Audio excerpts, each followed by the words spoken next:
Akkam jirta? Naga jira wallahi hanchi ati maaliif kaleessa jawaariin gaafii gaafatin. Ati waan ofii jawwee hoyatee maqaa kee madditti waggaa 2-3 meeqa waggaa guutuu qabattee deemu turte akkamitti seenati? Ani bar meelis wallahi billahi mirgi qabsoon ta'e kun dila kabadde na keessa bade mirgi qabsoo kana na keessa bade guys. Amma shugguxiin faati jechuudha. Shugguxiin faati akkamitti bar ni aarte maadhaame guys akkamitti silkiin dummaa dhaabachuutti. Qoy waan silkii dhagaayam fidee dhufa qoy yaada naasofnaa tarsiimu akkanumatti haasofnaa qoy. Inni haasoo dhiirota akkanutti hin galchin. Wanta kan galchu wanta kan haasofnu ni xiinxalli nagaa eeka. Yoo jawaarii waliin xiinxalluu dhabne kophaa keenya xiinxalli nagaa xiinxalluu qabna. Yoo jawaarii waliin hin xiinxallini manaasarii wayii qabdaa qoyatti. Akkamitti hin qabne lubbuu manaasarii dadee dhufa. Barbaade xiinxalli nagaa is. Manaasarii gurraacha moo adiidha? Kamata ifi xiinxalli naa. Hai.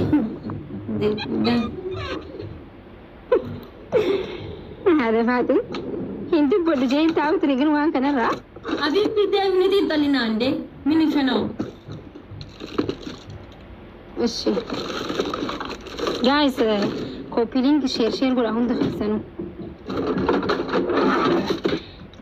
Mee manaasarii kam uffanname? Kamata ifi ni xiinxalli nagaa. Kamata laali manaasara bareeda laali fidii. Imbooyi naannu jalatti guys ni xiinxalli naa.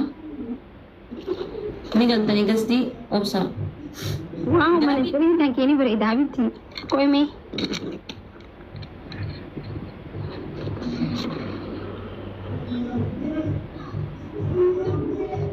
Yani ko gama keeti ni jo sibira gama ko baby janna fi ogara wala obsadabi Tap copy goda guys tap copy goda kana ba ibira go goda ni xiinxallina. Jawa gurre in xiinxalla jirra qoy. Ati ma bota enu kayyatu ma bota ni bota ma bota. Bota besa boy.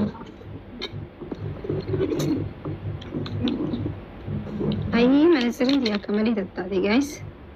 Koi. Stay handy tu. Arif nada? Ati miyuuti qabad jechuun ammalal maaltu jira beektaa wanni jiru gaazexaabtaa godha waan garaa kennaa xiinxallina gaande kaleessa ni xiinxallina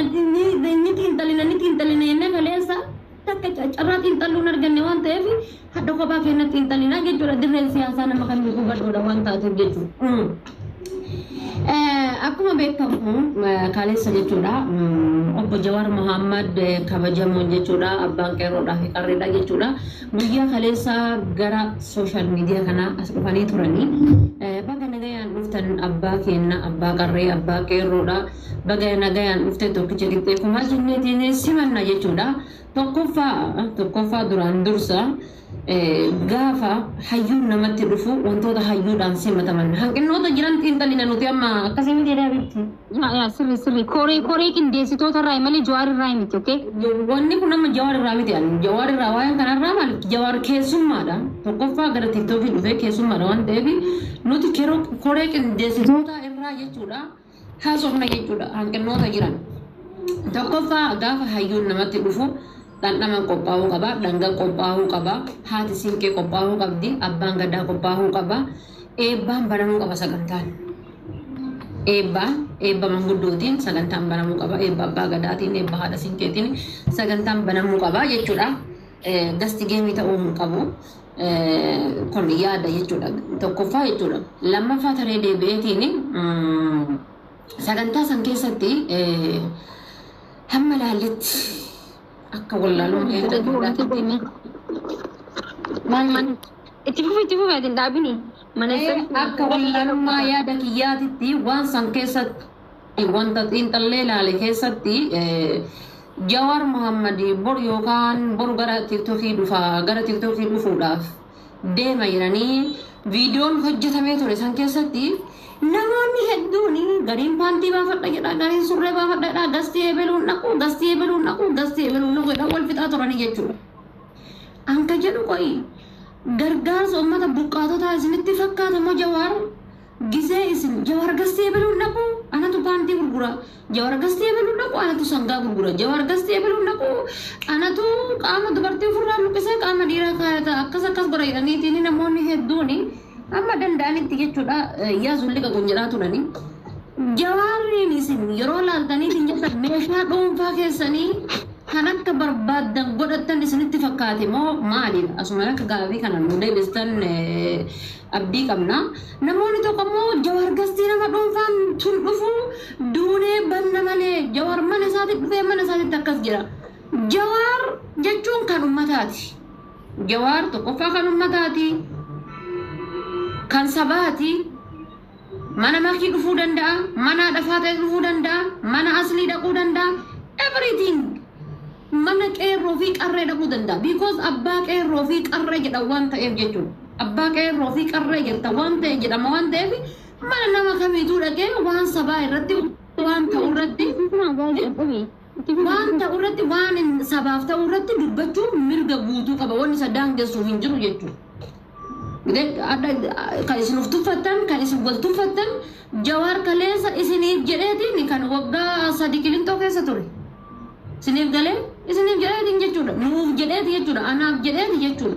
Kanaafuu namni hundinuu Jawaariin meeshaa dhuunfaa keessanii godhatanii tumaanii biraan mul'achuudhaaf biraan argamuudhaaf bataam itti tachaggaraa turtanii wanni sun sirrii miti jennaa karaa fuulduraatiif sirreessuu qabdanii lammaffaa ammoo jechuudha sagansaa sanitti ka ol na baasaatii fi kamaa ganna buuftanii malee gaafii takka hin argine.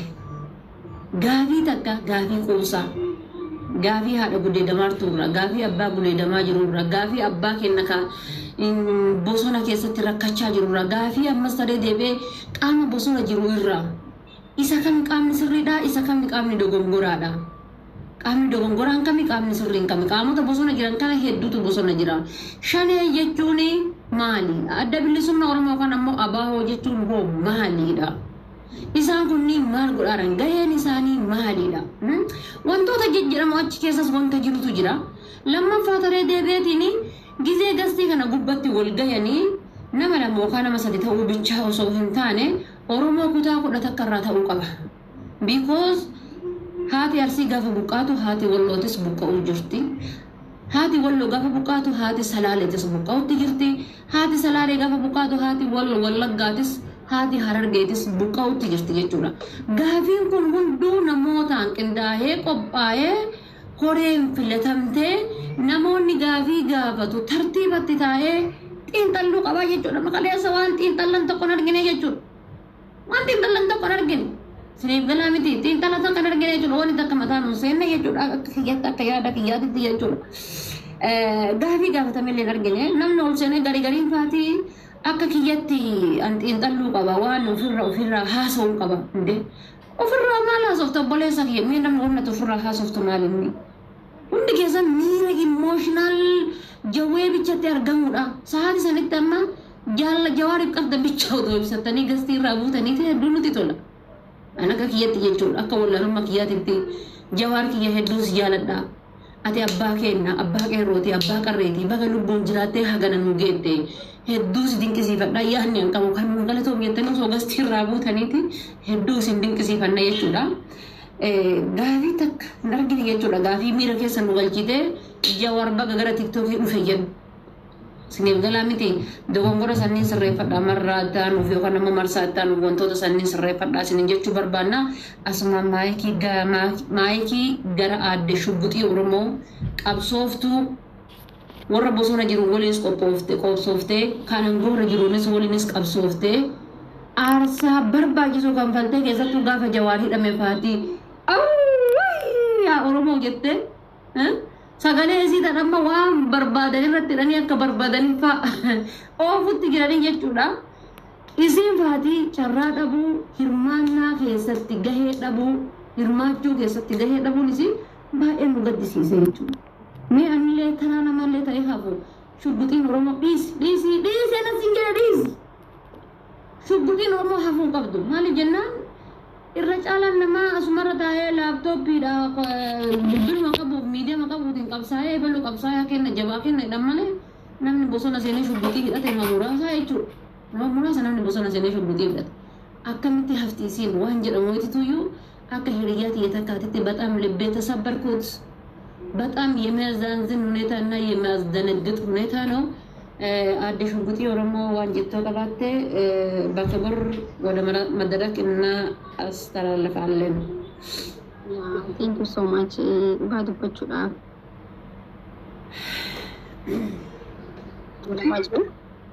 Muhammad bayan fati afaan qabeeru gaaytan deema yalla tifu.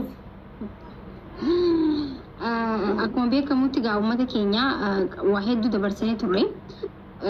Nuti amma kan barbaannu sa'a kanatti dhimmi nuti achirra bahuu tokkiin immoo achirratti mul'achuu caalaan nuti mul'achuu barbaannee osoo hin ta'in dhimma ka'uu qabu hedduutu ka'uu qaba. Koreen waan kana qindeessitee namoota yaada babal'aa qaban sinigalee namoota because famous hin ta'inillee namoota beekamtii hin qabne kan yaada guddaa yaada bilchaataa yaada dubbachuu yaada haaroo dubbachuu qofa osoo hin ta'in yaada namni dhageen beene haaroo burqisiisuu danda'u meeqaatu jira jechuudha. Hayyuun beekamaa qofaa miti jechuudha. Hayyuun hayyoota ta'anii warra beekumsa sinigalee warra beekumsan harkatiin meeqaatu jira jechuudha. So osoo sanirratti koreen tun hojjette amma haati faaxee jechuun nama seenuu qaburraayi shugguxii Oromoon jechuun nama achirratti argamuu qaburraayi. Kan kana godhe koree qindeessitoota malee abbaa keenya Jawaar Mohaammed xiinxalaa siyaasaa guddaa kan akka Itoophiyaatti sabni Oromootii fi Itoophiyaa jidduutti guddaa ta'e miti kan nuti isa qeeqaan jiru.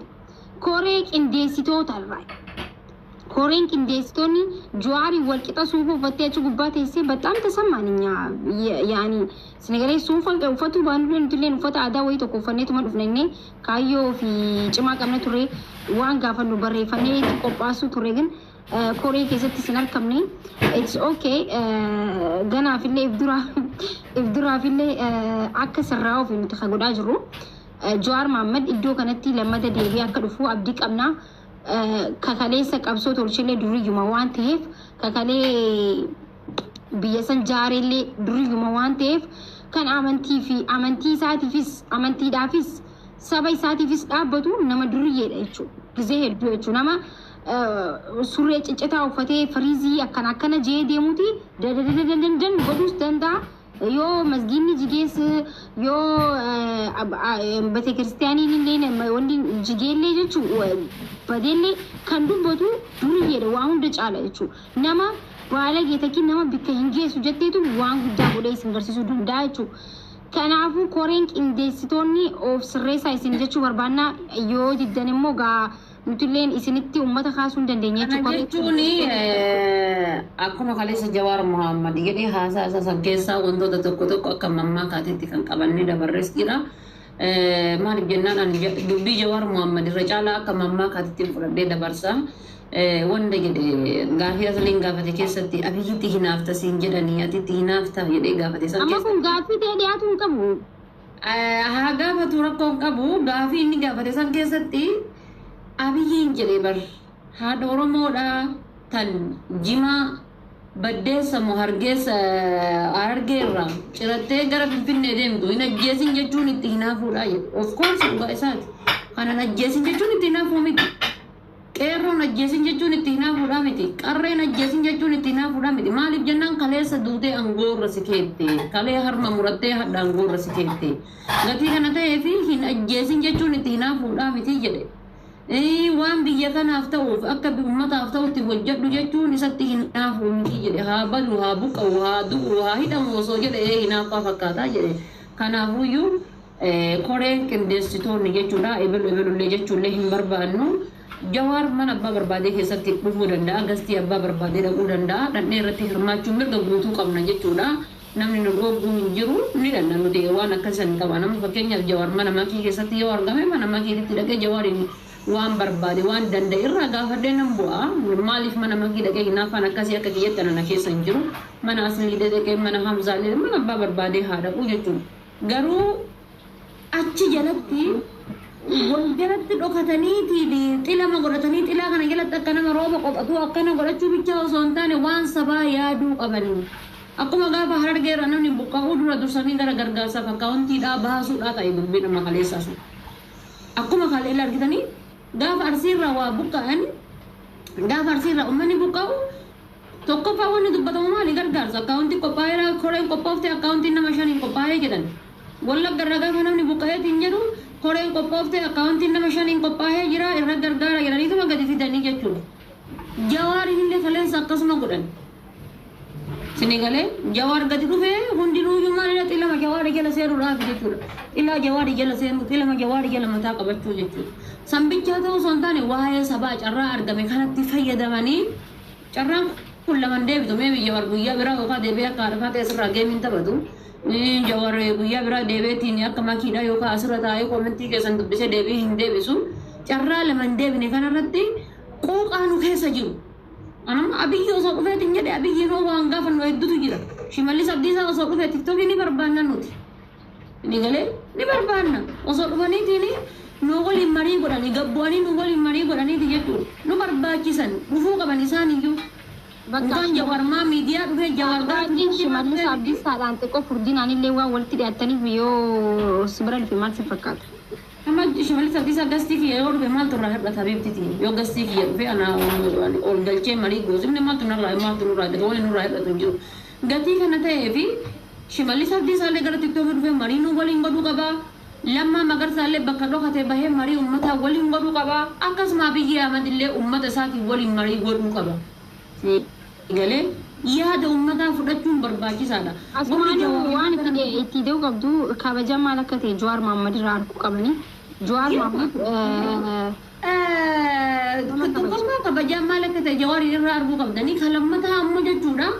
Uummanni tiktookii kanarra jirtan ofii keessanii waliin tuffatina. Makiini ka gaafa uummata sagalee maa taa'uu dhabdeedhaaf mukatti diibdanii adda yoo Jawaariin biratti isiin argamte lees tuffatamti. Yookaan ammoo Jawaar lees kabajaan irraa bu'a yoo makii biratti argame. Fakkeenyaaf Jawaar yoo makii biratti argame yookaan yoo makii waliin marii godhe lees kabajaan irraa bu'uun qabu jechuudha. Akkasitti yaaduu qabdan sabni kun saba majnuuna yookaan ammoo saba kaayyoo fi karoora hin qabne saba viiwuudhaa ta'uu hin qabnu jechuudha. Sinigalee saba viiwuu ta'uu hin qabne amma laayivii makaleessa Jawaariitu eenyutu sheer godhe gadiin laayivii jira eenyutu dhageeffatee iyyuu. Haa bada haasa'u misha haasa'u namni kun 70 maali sila Jawaariin dhageeffachuu qaba. Gaafa makiin taphatu nama 120 irratti taphataan turre makiin geemii asliin nama 100 meeqa geemii taphataan turre namni 70 Jawaariin ni maxxana jettanii yaaddanii hin yaadamu jechuudha. Irra qophaa'amee irra yaadamee wanni kun qoosaa miti jechuudha. Fakkeenyaaf amma kaleessa waa'een uummata walloo hin kaane uummanni walloo jalqabatti fuulduratti ka'uu qaba sagaleen uummata walloo. Karaa amantiitiin isaantu rakkata karaa daangaatiin isaantu rakkata. Waa'een uummata walloo dhokatee hafuu hin qabu ture kaleessa caqlifamee hafuu hin qabu ture. Sinigalee haasayamuu qaba adda duretti jechuudha. Maaltu jira ni beekta ammas biratti waa'ee uummata walloo yoo ka fudhannu ta'e adde haadha faaxoota uummatni waa'ee uummata walloo amma as biratti Jawaar Mohaammed akka nama tokkotti gaaffii isaaf dhiyaate ofirratti deebisuu danda'a. Bika sanitti ka dhufe mariidha sigalee waa'ee naan gaafa dheeratti bal'isee deebisa. Ifii qofa kaayetu maasawaan turre gaaffii namni gaaffii san dhiyeesseef hin jiru. Sigalee namni gaaffii inni dhiyeesseef waan inni isaan dhiyeessaniif qofarra dhaabbatee deebisu ture jechuudha. Kanaafuu ammas biratti koree qindeessitoonni nama yaada gahaa yaada guddaa qaban akka kutaa Oromiyaa kutaa tokko rakkoon Oromiyaa guutuu keessa amma rakkoonni jiramu hin jiru jettee gaafachuu qabdu. Because Oromiyaa guutuu keessatti rakkoon amma kan bilisoomne jahus ni jira kan bilisoomnes jahu ni jira jechuudha. Sigalee Oromoo uummata keessatti nuti bilisoomne jirraa warri jahus ni jira. Muhammad Bayaan isin keessa iyyaa jedhanii isaan keessa iyyaa dhabu. Namni nu bilisoomne warra jahu jiran nu bilisoomne warra keessan dhagayaan jiru ta'e isaa dhagaarraa yaa. What? Maal beekan? Silkii biraa akka qabdaati.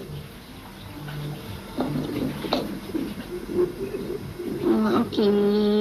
Tajbarburuan ማለት ነው ተጨበረበረ ጀለቹ በረሃላ ፈና እንዴት እንጠልሽ ነብላሽ ተይሜላ ረብ የሪቲ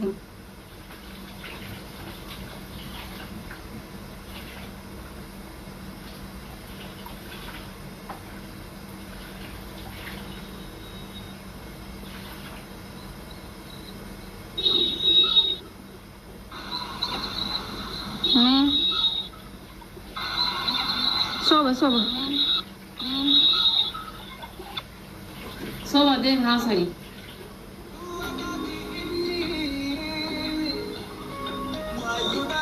Dubbadhu. To amma laal Oromiyaa keessa Oromiyaa guutuu keessa warri nagaa qabnus jooni jira warri bilisoomne jooni jira isa hamtu bilisoomne illee hin beelu sigalee ammas biratti ammas warra hidhatee mana gubuu jira makiinaa gubuu jira ummanni kunoo ummata kami qaama kami sigalee ummanni keenya kun adda wallaalee jira jechuun ammas biratti kanarratti illee yaadni ka'uu qaba ture. It's okay. Gize bra gize Jawar Mohammadin dhufa inni yaanna mi ha gize sanii irratti qophoofne baay'ee tashaggarree hundaafuu jechuudha wantoota akkas akkasii sirreeffadhaa isiniin jenna qoreenteena an akka kiyyatti alhamdulillah baay'ee yookaan ammoo namoonni tokko dhimma gastii seenuu dhabuuti minaamina wantoota akkasii warroonni jettanii jirtanii wallahi kan rabbinatti argu sa'aatii san sagalee shamarranii jedhanii jiru jayyaa qoysan tiba daanakki shugguxii Oromootti gaafii ummata duratti Jawar gaafachuu barbaadeeti malee Jawar ka dubbisu yoo Jawar dubbisnee jirra gaa'is nagaa Jawarii nagaa gaafachuu nagaa akkam jirtaa jawwee jirtaa si jaalannaa jennee himuudha Facebook isaatiin himnee jirraaf jechuudha. Sanii miti makkuu saniin taane jechuudha wanni jiru maali beektanii Jawariin dubbisuu bicha yookaan immoo Jawarii wanni osoo hin taane akkasitti hin yaadina.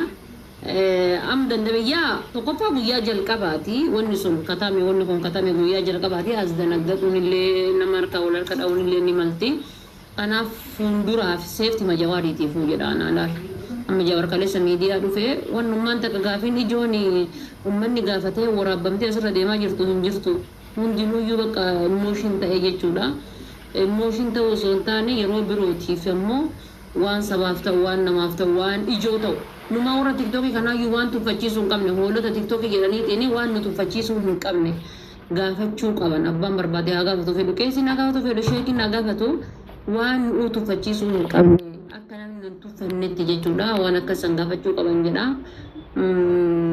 isin ummata sila jinniin namicharraa isin dha'e immoo maal inneen kanaafuu akkasitti isin jechuu barbaada hundaafuu galatooma